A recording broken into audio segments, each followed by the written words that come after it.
Makangurungirhat ang sinapukan sarong 54 anyos na babayi, makalis na tagaon asin pugutan panimpayo sa Zone 1 Barangay Gimaga, Goa, Camarines Sur, kanakaaging Sabado.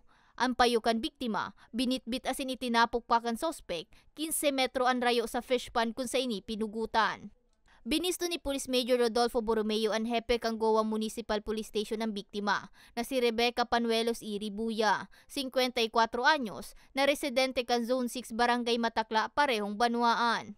Mantang ang sospek ang bayaw man sa nakaining si Joselito Panuelos Irito, 44 anyos, kang pareho man na barangay. Sigun sa opisyal, haloy nang may day pagkakasinabotan ang ambuslados, unong sa iwal sa daga na nagbusol sa sospek, nga ni gadanon ang biktima.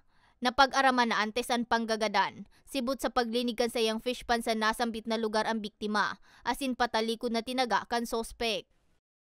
Actually, nag-conduct tayo ng investigation doon. Hindi na na-locate nung ating kapulisan yung itak na ginamit nung sospetsado. Tinago na rin to ng sospetsado dahil nga pagkatapos ng krimen siya ay pumunta ritong pusa. Hindi niya na rin yung bitbit. At hinanap nga ng ating tropa, wala rin po nakita na doon sa crime scene.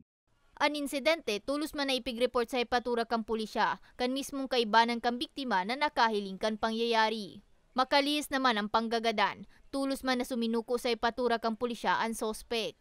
Huwag na sana kayong mag-isip na maghiganti or para lumala pa ang ganitong sitwasyon. Bagkus ang mainam nito kako, pag-usapan nyo kung ano ang pinakamagandang gawin dahil hindi na madadala pa ito ng panibagong paghihiganti, bagkus ito ay lalala lang.